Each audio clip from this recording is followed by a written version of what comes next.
I'm Mark Henick, and this is Modern Minds.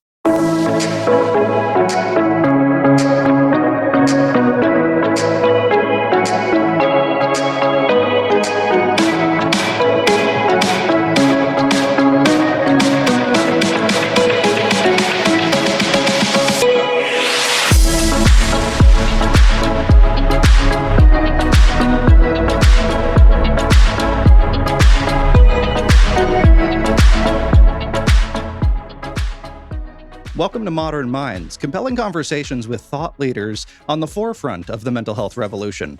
I'm your host, Mark Henick. Today we're looking at healing spaces, recovery-oriented architecture, and the impact of environmental design on our mental health. The built environment around us has a significant impact on our well-being.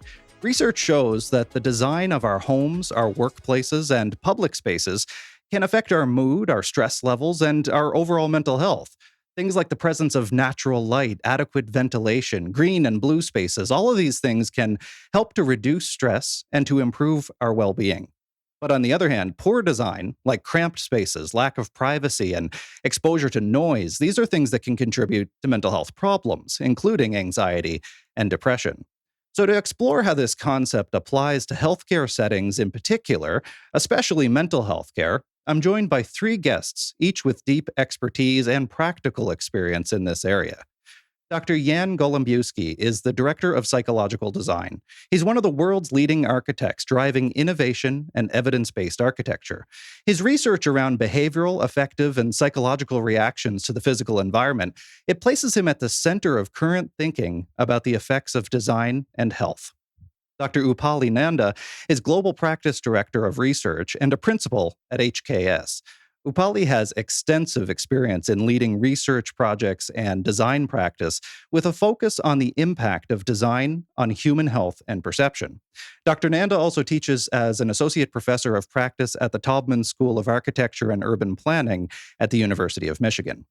But first, before we get to them, we're going to hear from Dr. Hank Schwartz. Dr. Schwartz has spent more than 30 years of his career at Hartford Hospital, and that's where he also currently serves as their psychiatrist-in-chief emeritus. Over that long tenure, Dr. Schwartz has acquired a deep history of the space in which he worked, particularly at the Institute of Living, and he was also instrumental in both contextualizing its past and modernizing its future. Dr. Hank Schwartz, he joins me now from Connecticut. Thanks so much for being here, Hank. It's a pleasure. Thank you. So I'd like to get started in this conversation about healing spaces in a very practical way, on the ground, based in your many years of experience at the Institute of Living. So I'm hoping you can tell us a little bit about the history of that institute, and with a particular focus on what it has historically looked like, inside and out.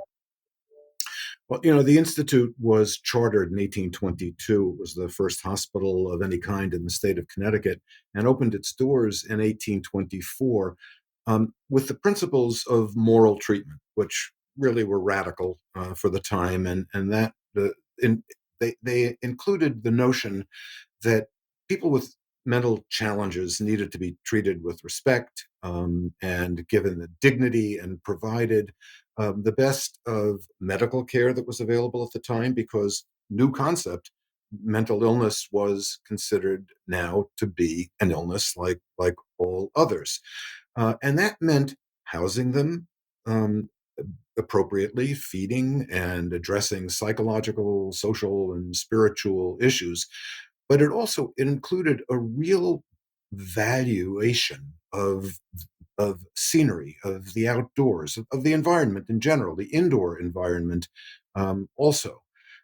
So the Hartford Retreat, which became the Institute, was built on a plot of land that was outside the city. Rural landscapes were considered to be, quite important.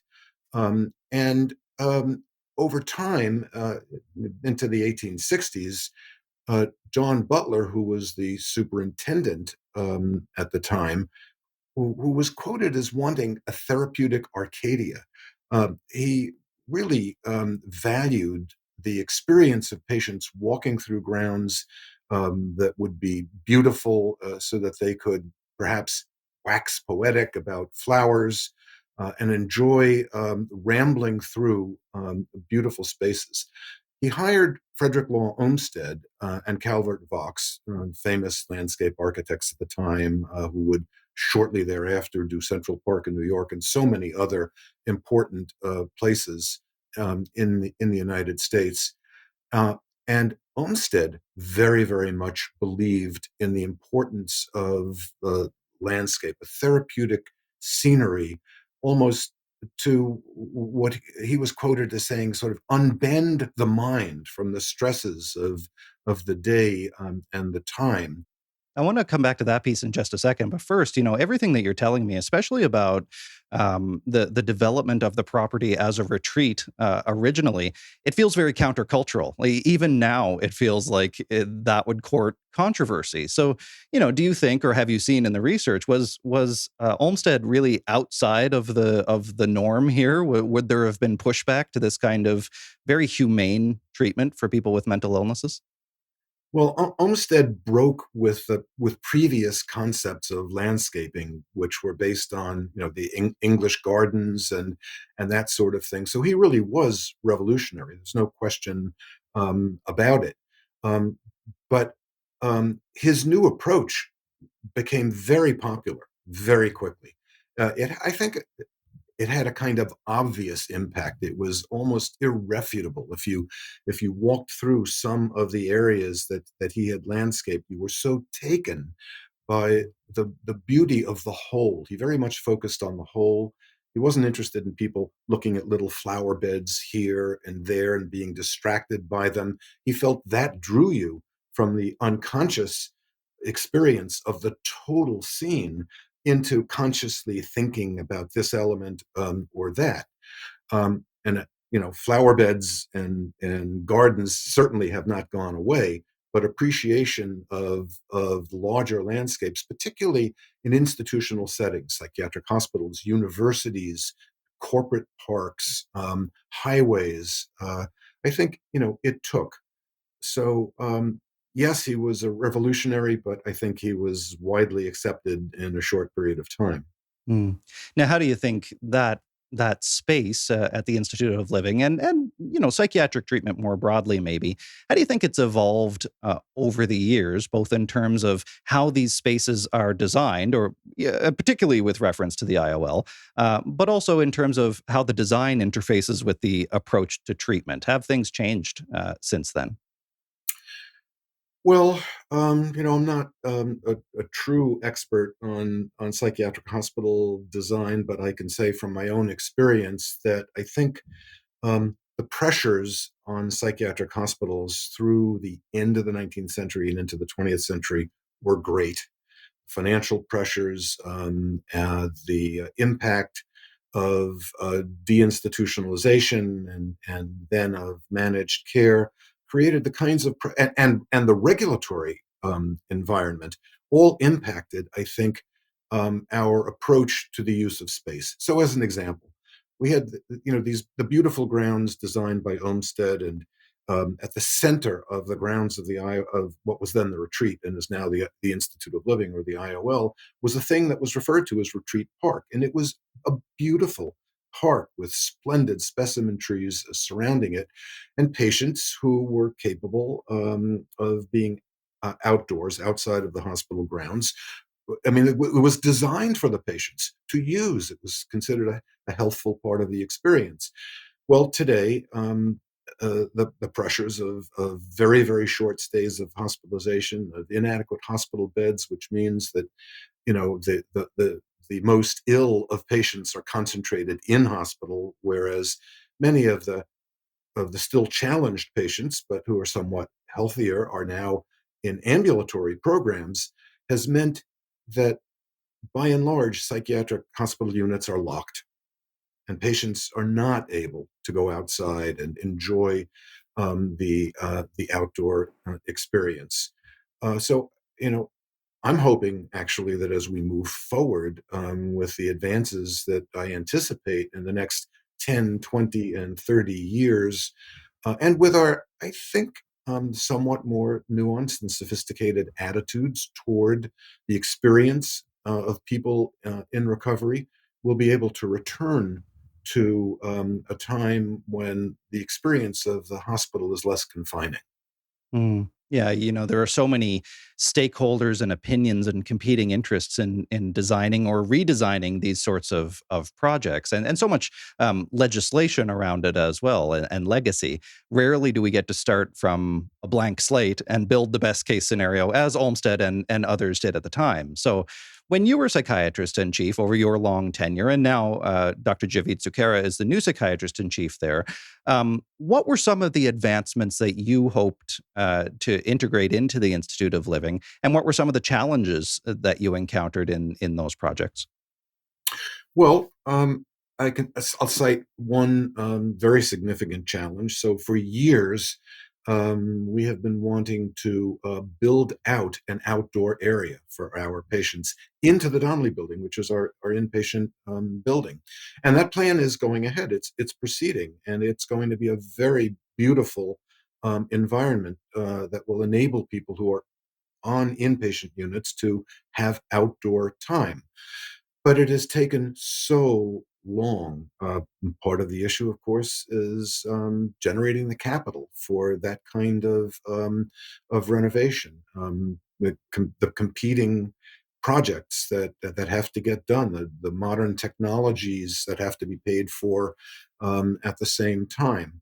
Um, the care of psychiatric patients and the prioritization that hospital systems give that competes with the need for new MRI scanners and other high technology issues. So that's always been an issue, but I think it's an issue we're making progress with. Yeah, absolutely. Dr. Hank Schwartz, psychiatrist in chief emeritus for the Institute of Living at Hartford Hospital. Thanks so much for being here, Hank. Well, thank you so much, Mark. My next guest is Dr. Upali Nanda. She's a global practice director of research and a principal at HKS. Upali has extensive experience in leading research projects in design practice with a focus on the impact of design on human health and perception. Dr. Nanda also teaches as the Associate Professor of Practice at the Taubman School of Architecture and Urban Planning at the University of Michigan. Dr. Nanda and I spoke about the impact of visual art, the role that visual art has to play in healing spaces like hospitals. So here's my conversation with Dr. Upali Nanda. Dr. Nanda, thank you so much for joining me on the Modern Minds podcast. Thank you so much for having me, Mark. Now, you've done a significant amount of work and research, especially early on in your career, in the area of visual art and healthcare spaces. So, since on this episode we're talking about healing spaces, about recovery-oriented architecture, I'm hoping that you can talk to me a little bit about the visual art angle. What is the role that visual art can play within healthcare settings in terms of impacting people's mental health and well-being? Thank you for that question, Mark. When we think about art, in some ways, it's a portal to the soul. Like there's a resonance that we as humans have with art that it doesn't meet any functional need per se, but it meets a very inherent human need for us. And in my research early on in my career, I have to confess that I myself was amazed at how much of a difference it makes. So I started my research right after my doctorate on sensory design with a company called American Art Resources. And there we investigated for many years the impact of art on stress, on anxiety, just how people thought about art. And small story, I remember being a very fresh graduate, going into an oncology center, surrounded by patients, and I was doing this project on art. And I said, I can't do it. I can't step in there and ask people, what do you think about the art? I mean, they have such huge battles, health battles that they're fighting right now. How am I going to ask them this question around art? And what was fascinating is they loved it. The patients loved it. The patients loved speaking about something other than their health and their medication and their recovery. They loved speaking about art. And they told me stories about, Every time I come in, I sit in this waiting room and I see that piece and it speaks this story to me. And that becomes their anchor in this very, very unstable, uncertain world. Art is I'm inclined to say notoriously subjective, but it's not a bad thing. It's inherent in art that it's supposed to be subjective. So, what kind of considerations are given, especially in healthcare kind of settings, to what quote unquote good art is, or healing art, or the selections that are put in those spaces? I think the distinction between those two words is vital: good art Mm. versus healing art. Mhm. And it's also important to understand from whose perspective.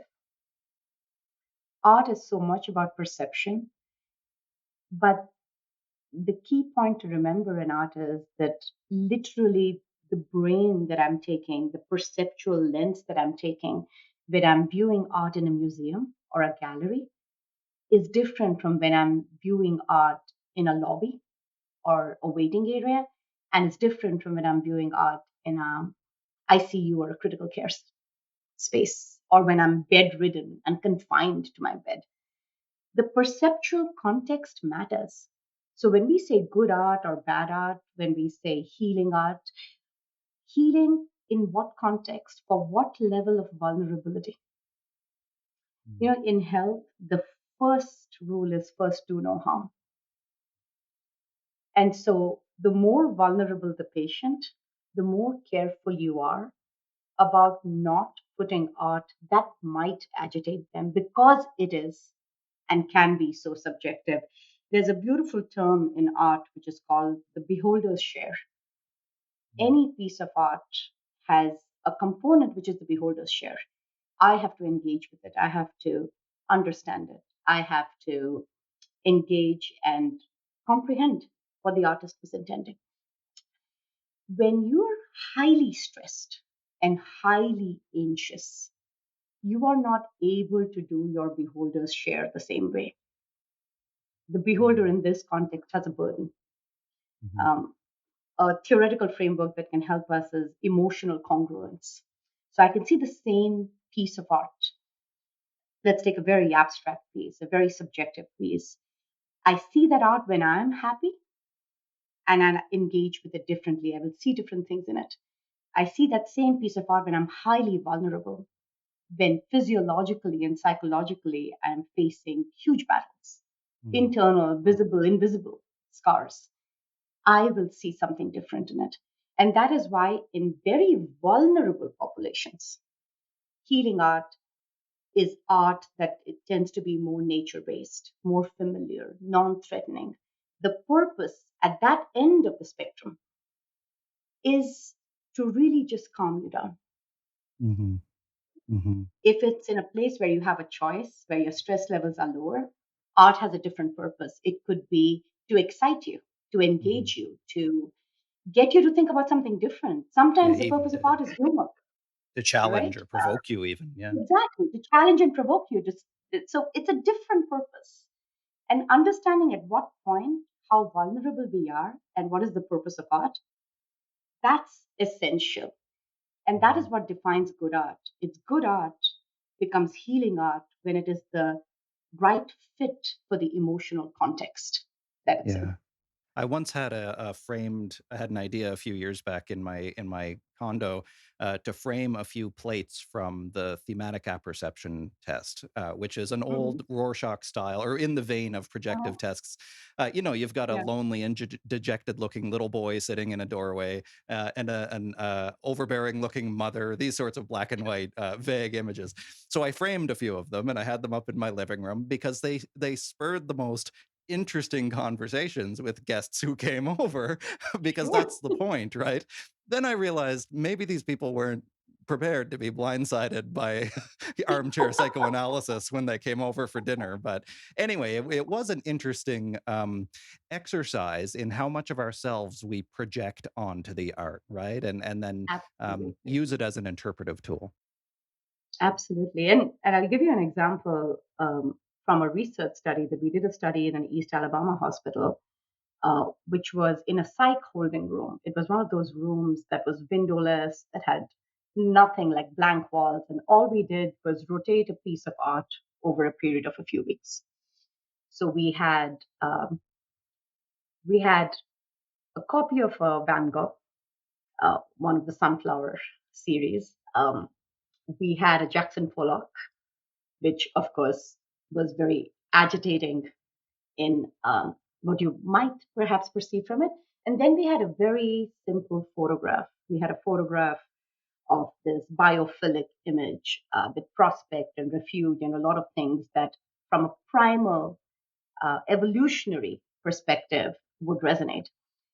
And what we measured over time was behavior of those in the holding room while they were waiting for a diagnosis, as well as the PRN medication, which is the as needed medication for anxiety and signs of aggression. It was fascinating that behaviorally, with the Pollock, patients actually went up and they turned it around because they did not want to look at it. So they were oriented, they would change the orientation. Some of them turned it around. Hmm. We didn't see any visible signs with the Van Gogh, which was highly impressionistic but nature based. Mm-hmm. And then we had that nature photograph. But when we looked at the medication data, they requested significantly lower as needed anxiety and aggression medication during the time this biophilic nature image was put on the wall, compared to both the Pollock and the Van Gogh. And of course, these Fascinating. are not originals. These are copies, and this was published in the Journal of Mental Health. And I'm happy to share a link. Um, it made two or three very interesting cases. One, you were able to talk about art instead of pills because there was medication, and the amount of medication that you were giving out on an as needed basis for Inetta, that was reduced. So first of all, there immediately became a link to health outcomes and business outcomes. You could actually save money by putting healing art on the walls.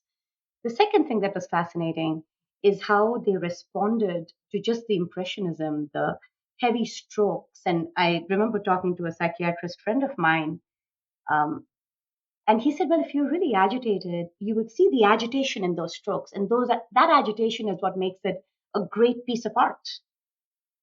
But I can imagine that if I myself am feeling highly stressed, if I'm agitated, my resonance with that painting, it makes me more agitated rather than calm. But just think about this for a second.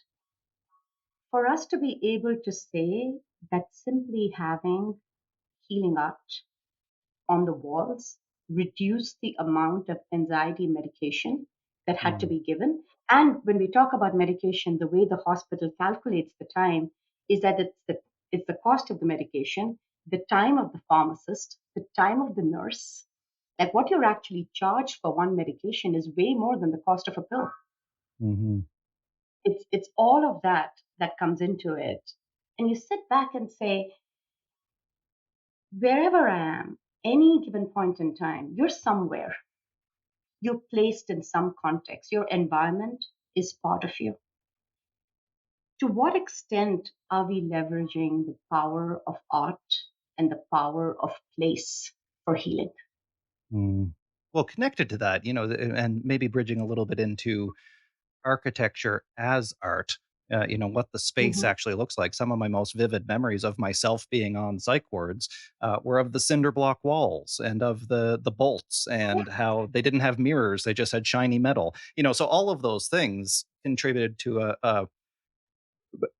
if you've never experienced depression, it's like it's an internal oppression of yourself. And then when you're in an Yeah. environment that is itself oppressive, it's like it's reinforcing the depression. So, what have you noticed in terms of the artistic design of the space, architecturally speaking, in terms of the impact on mental health? Some of the recent work we've done on the HKS side with research on this is to try to take this narrative beyond safety to security and dignity. And that becomes so important. I think we get really mired to just keep them safe first, physically safe from doing harm, and forget about how much this environment might psychologically continue to create damage. So a lot of the work that's happening right now, you will not see those clinical spaces anymore, hopefully not in a lot of projects that are intentionally designed. Art is infused into it. You have to have safety in place. So you may not have glass, but there are murals that could be used. You could use canvas. There is so much innovation that has happened so that these environments can become health promoting. And there's a difference in that. Like, even our paradigm right now, we're talking about brain health. We're talking about taking care of your brains the way you take care of your bodies. To really understand, like, not wait till you've reached a point where you have a mental health crisis, and constantly design environments that are promoting mental health. And art is a huge part of that.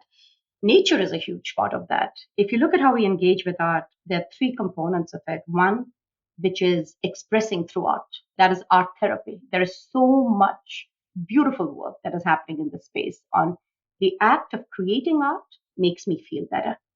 Then there's art as experience. And sometimes it's targeted experience, places I can go to, intentionally go to galleries, to areas, to well designed rooms, perhaps sensory rooms in hospitals where I get the experience that helps me recreate the context I'm in. And then there's art, and often visual art falls there, that is just part of your environment, that changes the tenor of the environment, that tells you that this place matters. You matter. Well, Yeah. Dr. Nanda, thank you so much for sharing your wisdom and your depth of expertise with us on the show today. It's really been a pleasure speaking with you. Likewise, thank you so much for reaching out. Mental health is health.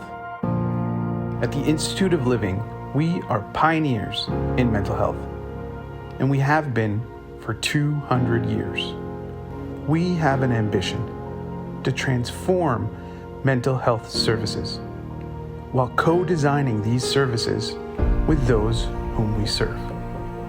Together, we can reduce stigma, address discrimination, and increase access to care.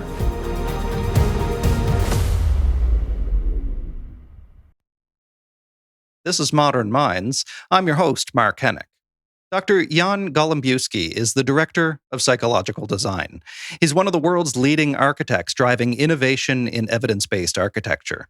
Jan's research around behavioral, affective, and psychological reactions to the physical environment places him at the center of current thinking about the effects of design and health. I had a long and really great in-depth conversation with Jan about architecture and design and the macro effects that this has on our well-being. And in fact, we had a much longer conversation than we were able to include here today. So this is just a little snip of the great conversation that we had. Make sure you watch this space after the episode comes out, and I'm going to put up some extended content for you so you can hear our entire conversation. So here's the chat that I had with Dr. Jan Golembiewski. Tell me a little bit about how the design of a building impacts psychological well-being of its occupants. Look, in so many ways, especially with mental health. As a rule of thumb, the more vulnerable people are, the more it affects them. So people who are really they're having a very, very hard time, they're mentally very disturbed, or they're physically very damaged, the physical environment has a much greater effect on those people than people who are healthy and getting on with their day-to-day lives. It seems that the way we use aesthetics isn't so much to protect us in our day-to-day lives, but when we really need it, which is usually when we're sick. Hmm. So what kind of specific design elements then have you noticed in your research and in your many years of doing this? What specific elements actually seem to improve mental health when incorporated into architecture? It gets kind of complicated. I was just counting yesterday. I've written 115 papers on the subject now. Wow. So if I were to outline them all, we'd be here for all week. But there are a few basic premises that come up again and again. One of them is that we need to imbue spaces with positive opportunities for action. So places are not rooms, for example, are not just places where people go and sit down and do nothing. You know, a room is not what you write on its plan, saying a sitting room, dining room, etc. A room is what takes place in that space. And we need to create opportunities for people to engage in those spaces in positive ways. And if we can do that, we can get rid of a great deal of symptomatology, particularly in mental health, but it also improves the speed of recovery of somatic illness, even injury. Now, we heard from somebody else on this episode, and I think it makes intuitive sense. But we heard about the importance of light in these kinds of designs, especially when considering the sort of archetypal psychiatric unit or hospital. The images that come to my mind is typically dark and gloomy and scary sometimes, even because we've been, I think, conditioned to see it that way because of media, maybe. So especially in healthcare type settings and especially mental health care type settings. Can you expand on this idea of light a little bit more? What have you found about the role of natural light in particular in the design of a healthcare building? So there have been a bunch of studies on light in healthcare buildings, and it's a very important area, particularly in those far northern climes like Connecticut and north of the USA, north of Europe, where the winters are long and dark. That's where light becomes particularly important. The in places in the tropics, you actually want to create a bit of shade because comfort is very important. And so, what I'm really trying to say, in terms of simple things like light, color of walls, layout of furniture, these sorts of simple things in themselves are not what I look at. I mean, they're part of my Mm, toolkit. They have local resonance and importance, but what's much more important is much more fundamental to the design. There's a hospital in Northern Territory of Australia, which is dead in the middle of the tropics. It's as close to the equator as you can get, and that hospital is a cookie cutter from somewhere in Canada. Actually, I think Toronto. I think it might be. I can't remember which hospital in Toronto, but it's a cookie cutter made designed by the same company, and they just went and copied the design and brought it to the tropics. It doesn't work in the tropics. It really just can't work in the tropics. It doesn't have the right bones for the tropics, and it's a disaster where it is. So you've got to make architecture appropriate to its local climate. that's so interesting. I didn't really think of that, but of course that makes sense. So, are there any universals then you find that are common around the world, or does everything really have to be built to its environment in every respect? Everything needs to be built to its environment. If you go and take a bit of tropical architecture from northern New South Wales and you stick it on the moon, everyone will suffocate and die. It Mm, has to be built according to local conditions. But it's much more important that we look beyond the local conditions because we adjust to that. And we have a look at what the architecture has to do for the people inside. So mhm. there are a few principles here, and the most important is that we have to give opportunities to the people who are using the building, the patients in particular, but also the staff, opportunities to find meaningfulness in their lives. And that means you have to create choices, and they have to be choices of good things to do. It's something I keep on coming back to in my research.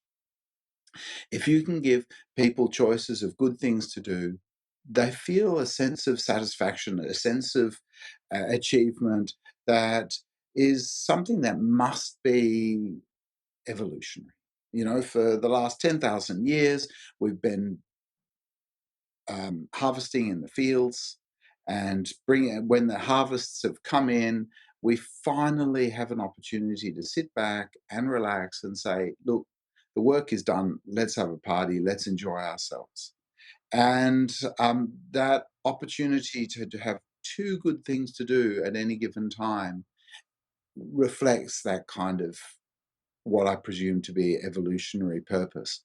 And so, well, that's one of the things that I call for. I also think that I'll try and get back to that, because there's another thing I want to say about that. But opportunities to view and engage with artworks, to make your own artworks, to make music, to make a bit of sound, to make a scene. All of those things are really, really important, particularly in mental health. Yeah, listening to you speak about the options in the space and sort of a diversity, it makes me think about when I think of buildings and space, I realize I almost always think of the inside of the space, of the indoor. But let's play a little bit with that boundary, those walls between inside and outside. Maybe you can tell me a bit more about your thoughts on biophilic design, what that is, and if that contributes, that sort of blurring of the line between inside and outside. Is that something that is speaks to our evolutionary needs, I guess, in terms of that seeking for diversity? It's very, very useful for healing. It's very useful for recovery. And often it's really diluted, really watered down in mental health facilities. It can be Mm. turned to literally nothing as people cut down trees in case they become hanging risks. They reduce the size of the open areas in case people get lost or try and escape. And they can become places that really are sapped of the imagination. And we need to create outdoor spaces that trigger the imagination, because that's where people find restfulness. So the outdoor Mm. spaces are really very important. But again, they're just one of many tools, but they are a very important tool. And out of all the research that we have, they're the strongest singular tool that has been empirically proven. I'm going to expand on that piece in just a second, but I want to grab onto something you just said about, the risk sometimes that architectural features can pose within healthcare settings that maybe outside of healthcare settings people wouldn't normally think of. And I've been very open in my work. I've been open on this show about my own adolescent experiences and how sterile and difficult it was being an inpatient on a psychiatric ward. And one of the features that many inpatients, or former inpatients, and current for that matter, never forget is the fishbowl, right? The nursing station that's glassed in, that you can't hear anybody Correct. talking to anybody. So talk to me a bit about that then. How do we balance traditional or conventional views of what is safe or to protect people versus what actually works and what helps people to heal in these environments? You know, more and more I'm coming to the view that we can't balance the two, that we need a Mhm. paradigm change, because you can't expect recovery of any serious kind in a building that's seriously sick. You can't expect people to get better when you're giving them bad medicine. And the effect of the environment on people with mental illness is much more profound than it is on people who are healthy, as I said earlier. If you're healthy and you're exposed to a bad environment, or let's say just an image of, let's say, something nasty, a baby falling out of a pram, okay, a nasty image. Somebody with mental illness, according to some studies that I did with some colleagues in Canada,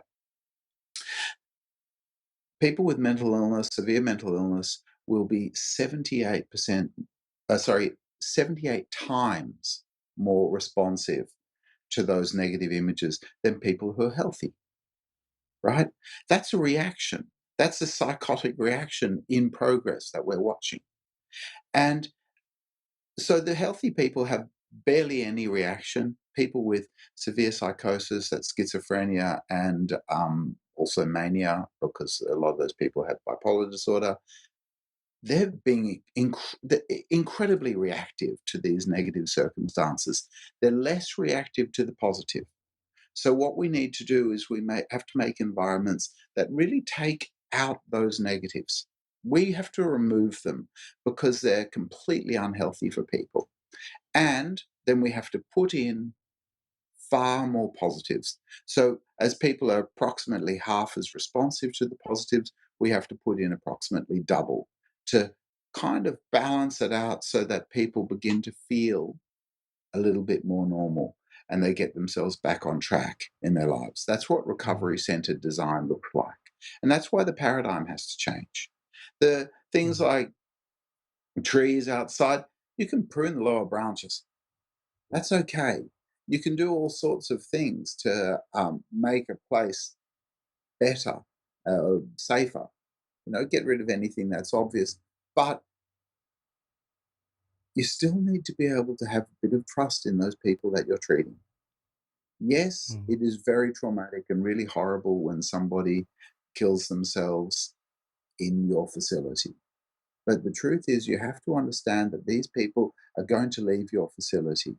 And the most restrictive facilities that don't allow people to do bad things to themselves have this terrible reputation for people doing bad things to themselves within 2 days of leaving.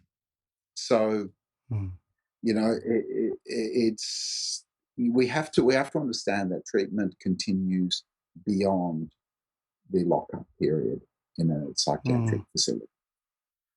We have to wrap up soon, but I want to ask you, there's a tension here, right? Between random, unfortunate events, things go wrong, things go sideways, whether it's, the reason for the fishbowl, sometimes staff unions will say is to keep their staff safe, or the reason for lockdown is to keep community members safe, or there's all these reasons. And then whether it's a litigious culture or a fear of legal action or whatever, it seems like sometimes these occasional, largely random events causes this blanket reaction that then ends up harming the recovery of everybody.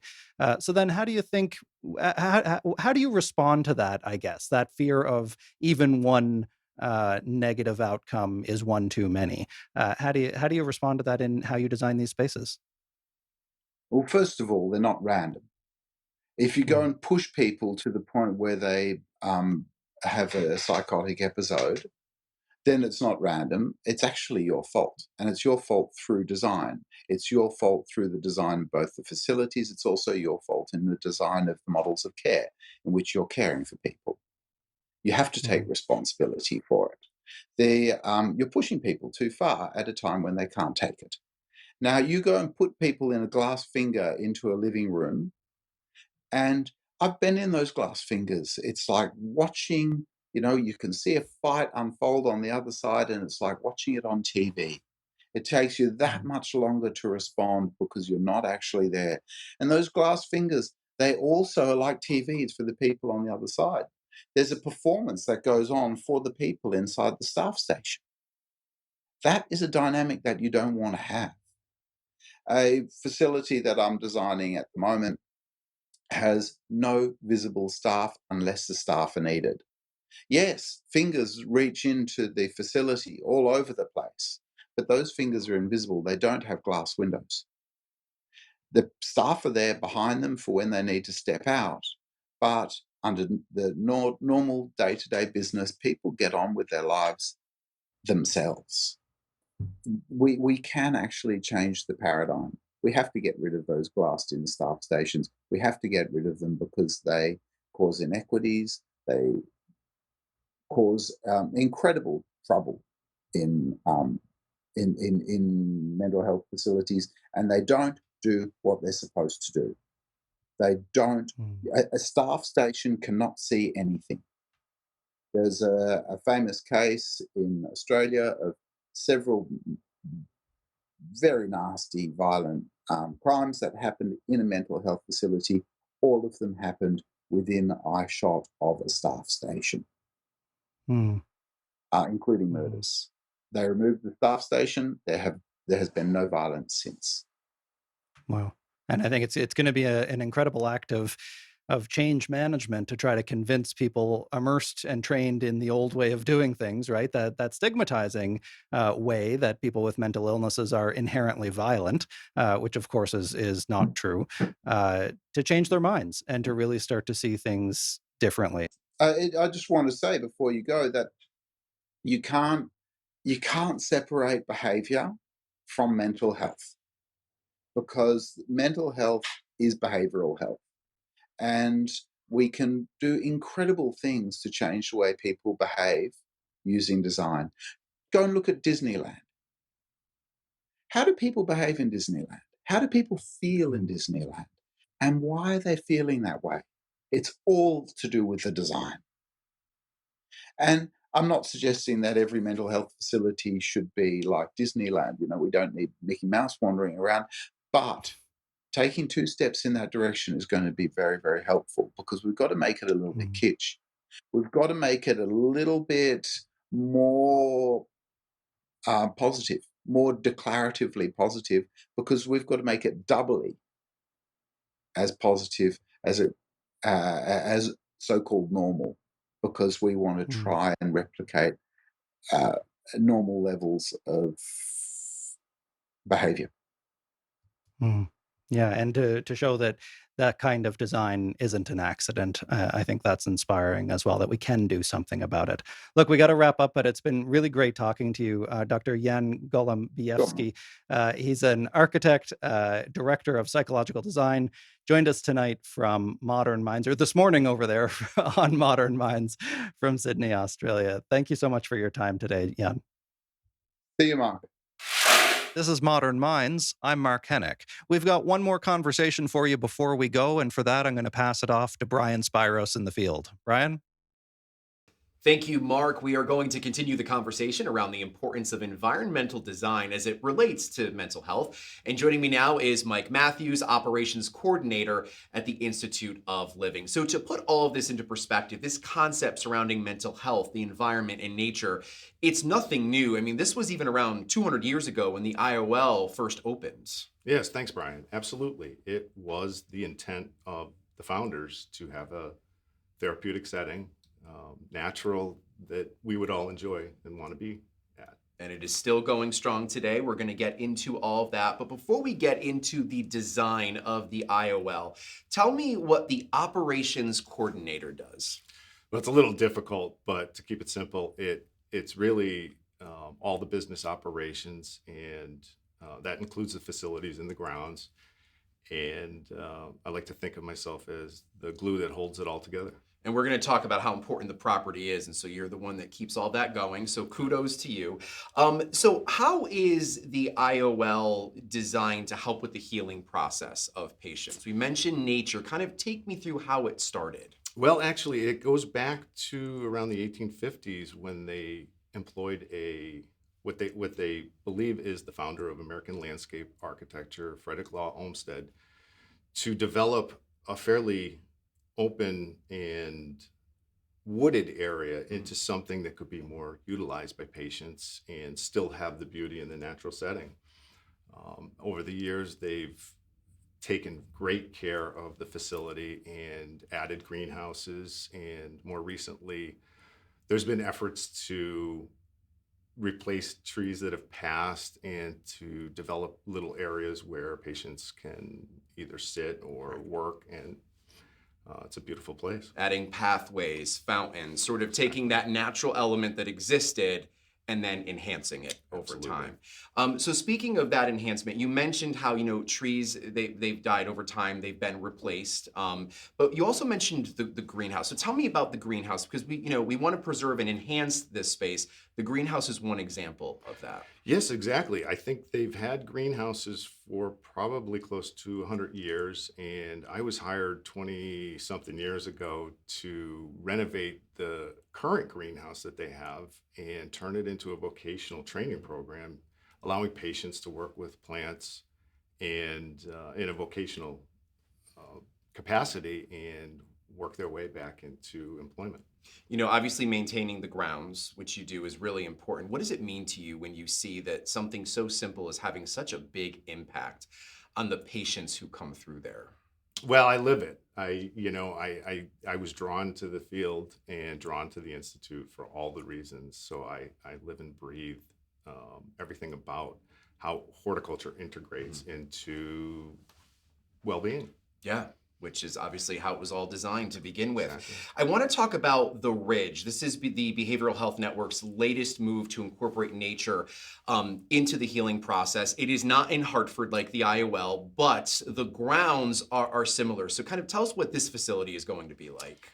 Yeah, I have only seen photos of it, but it appears to be a replica of what we have in the city. And I think we're really lucky to stumble upon that opportunity. And they, as they develop it into a residential treatment facility, I think it mirrors what we do at the IOL, and it allows other patients to experience. It's an interesting concept, and I think it allows people to see that when, they see facilities such as this, it's not just the clinical care that a patient is receiving, but it is the environment that they are in, and that environment is having a big impact. And it's people like you who keep it going at the IOL to make sure that environment is there as that healing process for our patients. So, Mike, thanks for everything that you do. Obviously, greatly appreciated and interesting perspective. People are going to think differently about this topic now. So with that said, Mark, we will send it back to you. Thank you so much for joining us this month on Modern Minds. Next month, we're going to be talking about adolescent mental health care, so make sure that you come back for that one. It's going to be a really important and, I hope, informative conversation. Every single episode is available in both audio and video on Spotify, so make sure that you follow the show over there to get a notification as soon as the next episode comes up, and to go back and watch all of the past episodes as well. I'm going to stream the video from each episode on all of my social pages at Mark Henick. That's at MarkHenick,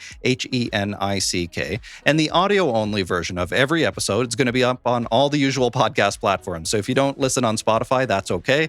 All the episodes are going to be up on Apple Podcasts, Google Podcasts, Amazon, iHeartRadio, Audible. Everywhere you can listen to podcasts, you're going to find Modern Minds. So I look forward to talking with you and hopefully seeing you again on the next episode. Until then, I'm Mark Henick, and this has been Modern Minds.